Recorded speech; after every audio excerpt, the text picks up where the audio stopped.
Hi everyone, की concepts bye Aditi में आपका स्वागत है। तो सबसे पहले आज हम टॉपिक करने जा रहे हैं लिपिड्स। हमने लास्ट क्लास में कार्बोहाइड्रेट्स और उसकी एनसीईआरटी को देखा था। अब हम लिपिड्स को देखने जा रहे हैं कि लिपिड्स एक्चुअल में होते क्या हैं। देखो, लिपिड्स सबसे पहले they are never ever polymers. ये ध्यान में रखना है, दे आर नेवर पॉलीमर्स। अच्छा, पॉलीमर्स क्या होते हैं? पॉलीमर्स एक वो चीज होते हैं जो कि मोनोमर्स की यूनिट से बने हैं। लिपिड जो है वो बहुत सारे एग्रीगेशन बना लेता है। बहुत सारे लिपिड्स के मॉलिक्यूल्स जो है ना वो एग्रीगेशन कर लेते हैं, तभी वो बायोमॉलिक्यूल माना जाता है। लिपिड एक एज इट इज एक मॉलिक्यूल है, किसी सेवरल यूनिट से नहीं बना। पॉलीमर्स क्या होता है जो कि सेवरल यूनिट से बने हो, लेकिन लिपिड्स जो है वो सेवरल यूनिट में नहीं बना हुआ है। एक इंडिविजुअल यूनिट है, किसी भी पॉलीमर से नहीं बना हुआ, इंडिविजुअल यूनिट है। बायोमॉलिक्यूल में क्यों आते हैं? क्योंकि ये लिपिड एक साथ एग्जिस्ट नहीं करते, मतलब सिंगली एग्जिस्ट नहीं करते, ये एक साथ एग्रीगेशन बना लेते हैं, ग्रुप बना लेते हैं, तभी इसको हम पॉलीमर्स कहते नहीं है। पॉलीमर्स नहीं कहते हैं इसको, बायोमॉलिक्यूल कहते हैं। So still they are biomolecules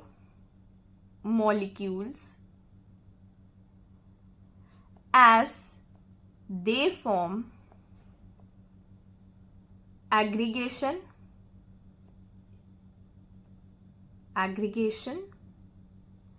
that is they exist in groups.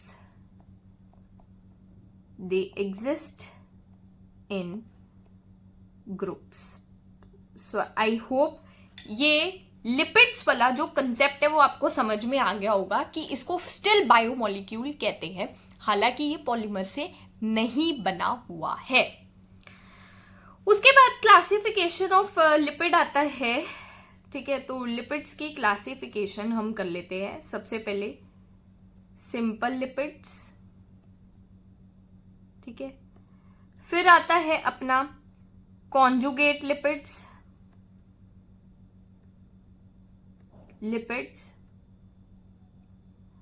और उसके बाद आता है अपना डिराइव्ड लिपिड्स।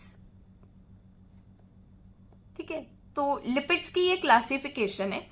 देखो, अगर हम सिंपल लिपिड की बात करें ना, तो सिंपल लिपिड में अपना ग्लिसरॉल, ठीक है, फैटी एसिड और ग्लिसरॉल प्लस फैटी एसिड भी होता है, यानी कि ग्लिसरॉल प्लस फैटी एसिड, जिसमें मोनो एसाइल ग्लिसरॉल आ जाता है, डाइएसाइल ग्लिसरॉल आ जाता है, ट्राइएसाइल ग्लिसरॉल आ जाता है। लिख देती हूं यहां पे इंक्लूड करके कि भाई यहां पर हमारे पास इस केस में मोनो एसाइल ग्लिसरॉल भी आ जाता है, मैग। अभी हम करेंगे, डैग भी आता है, डाइएसाइल ग्लिसरॉल, और टैग भी आता है, ट्राई असाइल ग्लिसरॉल। सब चीज करेंगे, सब्र रखना। सबसे पहले, अच्छा, उसके बाद कॉन्जुगेट लिपिड। कॉन्जुगेट का मतलब ही ये लग रहा है, एक लिपिड वाला पार्ट होगा और एक नॉन लिपिड वाला पार्ट होगा।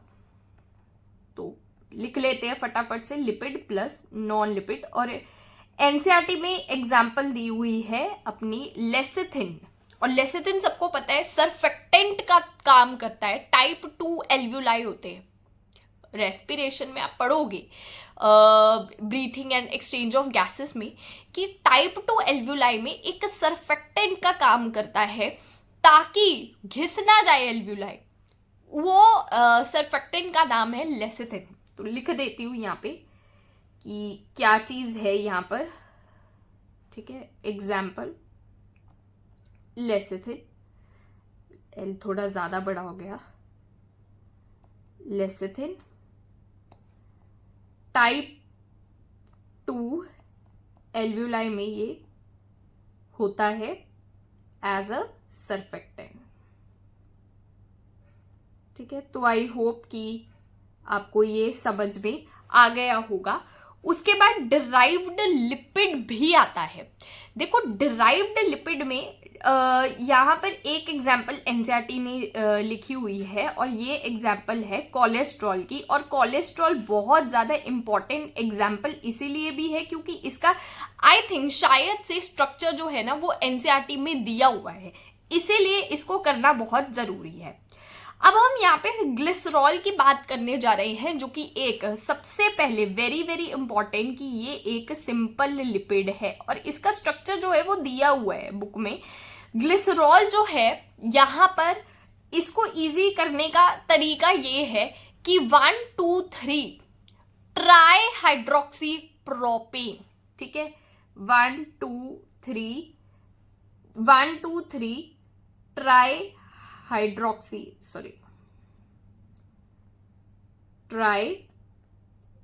Hydroxy propane. ये बहुत ज्यादा यहाँ पर इंपॉर्टेंट है इसके स्ट्रक्चर को याद रखने के लिए। तुम्हें अगर ऑर्गेनिक केमिस्ट्री आती है तो तुम्हें वहां पर जनरल नेमिंग सिखाई होगी, तो बस उसको ही माइंड में रखते हुए तुम बना लो। प्रोपेन का स्ट्रक्चर बनाओ, ये देखो प्रोपेन का स्ट्रक्चर बन गया। अच्छा 1 2 3 ट्राई हाइड्रोक्सी मतलब OH लगाना पड़ेगा, ये देखिए OH भी लग गया। अब वैलेंसी को पूरी करने के लिए तुम H लगा दो, ये try hydroxy propane 1 2 3 try hydroxy propane, ये ग्लिसरॉल का स्ट्रक्चर कंप्लीट हो गया। अच्छा अब हम फैटी एसिड्स पे आते हैं। देखो फैटी एसिड्स की अगर हम बात करें तो ये लॉन्ग चेन है। अल्काइल ग्रुप एक साइड पे लगा होता है और कार्बोक्सिलिक ग्रुप दूसरी साइड पे लगा होता है। ठीक है, जैसे एग्जांपल लेती हूँ CH3 CH2 CH2, ऐसे ऐसे करते करते कार्बोक्सिलिक ग्रुप तक रीच करना है कि मतलब एक साइड पे तो long chain of fatty acyl chain हो, long chain of acyl alkyl chain हो और एक साइड पे कार्बोक्सिलिक ग्रुप हो। तो R क्या रिप्रेजेंट कर रहा है यहाँ पर? R रिप्रेजेंट कर रहा है यहाँ पर अल्काइल ग्रुप। ठीक है, ध्यान रखना यहाँ पे R रिप्रेजेंट कर रहा है अल्काइल ग्रुप और R का नंबर कितना होना चाहिए? लगभग एक लिपिड के अंदर, एक फैटी एसिड्स के अंदर लगभग 19 जो है अल्काइल ग्रुप, 19 अल्काइल ग्रुप लगभग होते हैं और एक साइड पे कार्बोक्सिलिक ग्रुप होता है। अच्छा इसको हम टुगेदर, ठीक है, इस तक कार्बन कार्बोक्सिलिक ग्रुप का अगर हम इंक्लूड करें तो उसको हम बोलते हैं फैटी असाइल चेन। नामकरण कैसे हुआ वो देख रहे हैं। ये OH क्या होता है? OH होता है हाइड्रोक्सी ग्रुप। ठीक है, of course fatty acyl chain में हम कार्बोक्सिलिक ग्रुप का कार्बन भी इंक्लूड कर रहे हैं और एक साइड पे हाइड्रोक्सी ग्रुप है, तो ये क्या बना? Fatty acyl chain plus hydroxy group will be equal to fatty acid. I hope कि कैसे नाम बना है आपको समझ में आ गया होगा कि fatty acyl chain, carboxylic group का कार्बन भी हमने उसमें इंक्लूड किया और एक साइड में hydroxy group. Fatty acyl chain plus hydroxy group will be equal to fatty acid. ठीक है, अब फैटी एसिड का, ठीक है, ये हमने यहाँ पर देख लिया है फैटी एसिड। अब क्लासिफिकेशन जो है फैटी एसिड्स का हम देखते हैं। देखो on the basis of bond, लगभग 2 तरीके से फैटी एसिड्स की क्लासिफिकेशन जो है वो हो सकती है। ठीक है, ऑन द बेसिस ऑफ अगर मैं देखूं यहां पर यहां पर बॉन्ड, ठीक है, कि डबल बॉन्ड है, सिंगल बॉन्ड है, उसको अगर हम इंक्लूड करते हुए देखे तो यहाँ पर 2 तरीके से फैटी एसिड्स जो है वो क्लासिफाई किए जा सकते हैं। देखो, एक फैटी एसिड होता है सैचुरेटेड फैटी एसिड में सिर्फ और सिर्फ सिंगल बॉन्ड ही होता है, यानी कि सिग्मा बॉन्ड कह लो, सिंगल बॉन्ड कह लो, यहाँ पर मैं लिख देती हूँ सिंगल बॉन्ड है, सिर्फ सिंगल बॉन्ड यहाँ पर होता है। उसके बाद अगर मैं अनसैचुरेटेड फैटी एसिड्स की बात करूं तो इसमें सिंगल बॉन्ड भी होता है, डबल बॉन्ड भी होता है। बात समझो। और याद करने का तरीका बहुत इजी है, याद करवा दूंगी। अनसैचुरेटेड फैटी एसिड्स यानी कि इसमें सिंगल बॉन्ड भी होता है, जल्दी, सिंगल बॉन्ड प्लस यहां पर डबल बॉन्ड भी होता है। ठीक है, अच्छा, अब इसके एग्जाम्पल बहुत ज्यादा इंपॉर्टेंट है। सैचुरेटेड में तुम्हें बस ये चीज यहां पे याद रखनी है। क्या चीज बता रही हूं? अरे यार, ये तो मार्कर है, ये लो, ला माय पास ता। अब देखो, अब जरा देखो, लॉरिक एसिड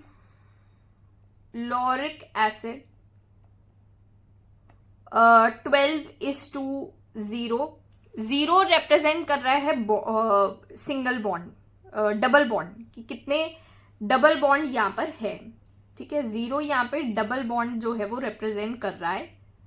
ठीक है, और जो 12 है वो कार्बन नंबर को रिप्रेजेंट कर रहा है। ठीक है, अरे ठीक है, कार्बन नंबर को रिप्रेजेंट कर रहा है। फिर आता है मिरिस्टिक एसिड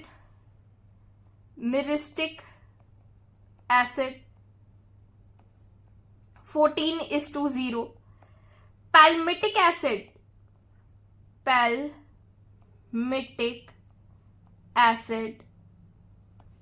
16:0। उसके बाद स्टेरिक एसिड भी बहुत ज्यादा इंपॉर्टेंट है। और हर एक के कार्बन नंबर तुम याद रखना कि कितने कार्बन इसके अंदर है। स्टेरिक एसिड होता है अपना यहाँ पर 18:0। और लामाई पास्ता अराकिडोनिक एसिड, अच्छा टी इधर कर देते हैं ना, ये देखो जरा, ST एंड A, लामाई पास्ता। तो ए से होता है अराकिडिक acid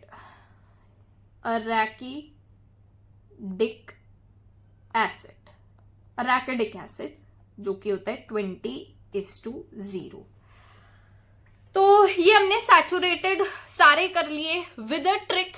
La my pasta, lauric acid, myristic acid, palmitic acid, stearic acid, arachidic acid. अब चलते हैं आओ अनसैचुरेटेड में। तो अनसैचुरेटेड में 4 ही तो है, oleic acid, linoleic acid, linolenic acid, अराकिडोनिक acid. लिखते हैं टेक्स्ट पेज पे। अनसैचुरेटेड की एग्जांपल लिख रहे हैं अपना। ठीक है, अनसैचुरेटेड फैटी एसिड्स। देखो जरा, oleic acid,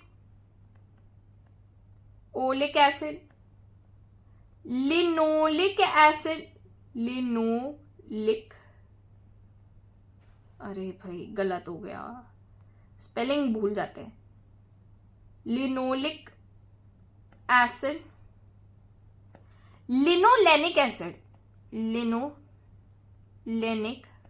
acid, and fourth is अराकिडोनिक acid. वहां पे अराकिडिक एसिड था, यहाँ पे अराकिडोनिक एसिड है।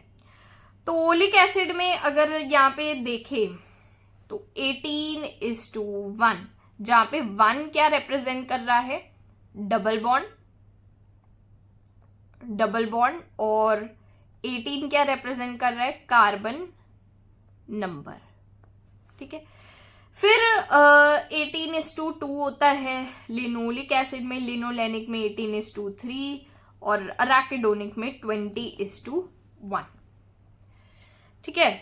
याद कर लो, सैचुरेटेड का तो सीधा सीधा फंडा है। अनसैचुरेटेड में oleic acid, linoleic acid, linolenic acid, अराकिडोनिक acid. अब हम क्लासिफिकेशन ऑफ फैटी एसिड करते हैं on the basis of position of bond, ठीक है। क्लासिफिकेशन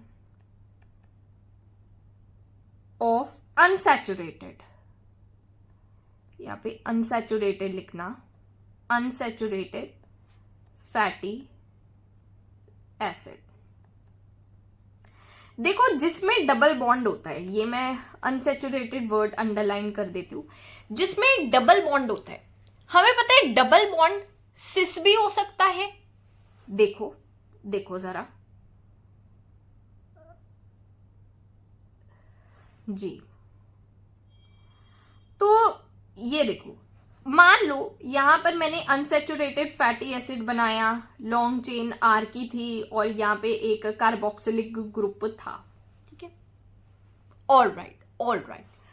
अब यहां पे सिस भी हो सकता है कि H और H अगर डिफरेंट साइड पे हो, H और H जो है वो अगर डिफरेंट साइड पे हो तो ये ट्रांस होगा, this one will be trans, ठीक है। इसको मैं इधर प्लेस कर देती हूं,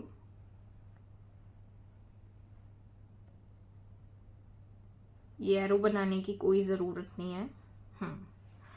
और सिस होगा जब C डबल बॉन्ड C यहाँ पे लॉन्ग चेन R ग्रुप की हो और एक साइड पर, अरे ये देखो, H और H सेम साइड पे हो, ये R और ये कार्बोक्सिलिक ग्रुप, ठीक है। समझ आया? सिस और ट्रांस समझ आया? सिस मतलब जब दो सेम फंक्शनल ग्रुप जो है वो सेम साइड पे हो, यहाँ पे H और H सेम साइड पर है, और ट्रांस यहाँ पर ये है कि H और H जो है वो डिफरेंट साइड पर है। अब देखो, अगर मैं सिस को जरा इस तरीके से बनाऊं, इस तरीके से बनाऊं, ठीक है, और इसको मैं इस तरीके से बनाऊं, ठीक है। सिस अभी जस्ट तुम्हें समझाने के लिए, अब एक असली खेल आ रहा है, अब एक असली खेल आ रहा है, ये देखो। और ट्रांस के लिए भी मैं बनाती हूं,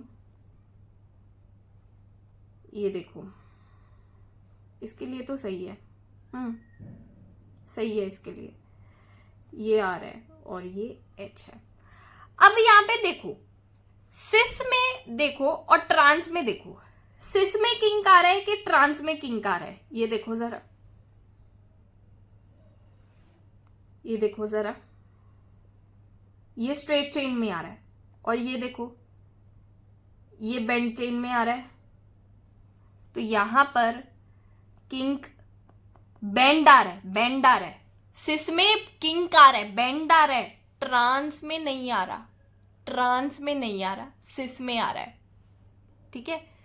सो आई होप कि आपको ये वीडियो, ये लेक्चर जो है वो अच्छा लगा होगा, and if you like it then don't forget to subscribe. और अगले लेक्चर में हम लिपिड्स को फिर से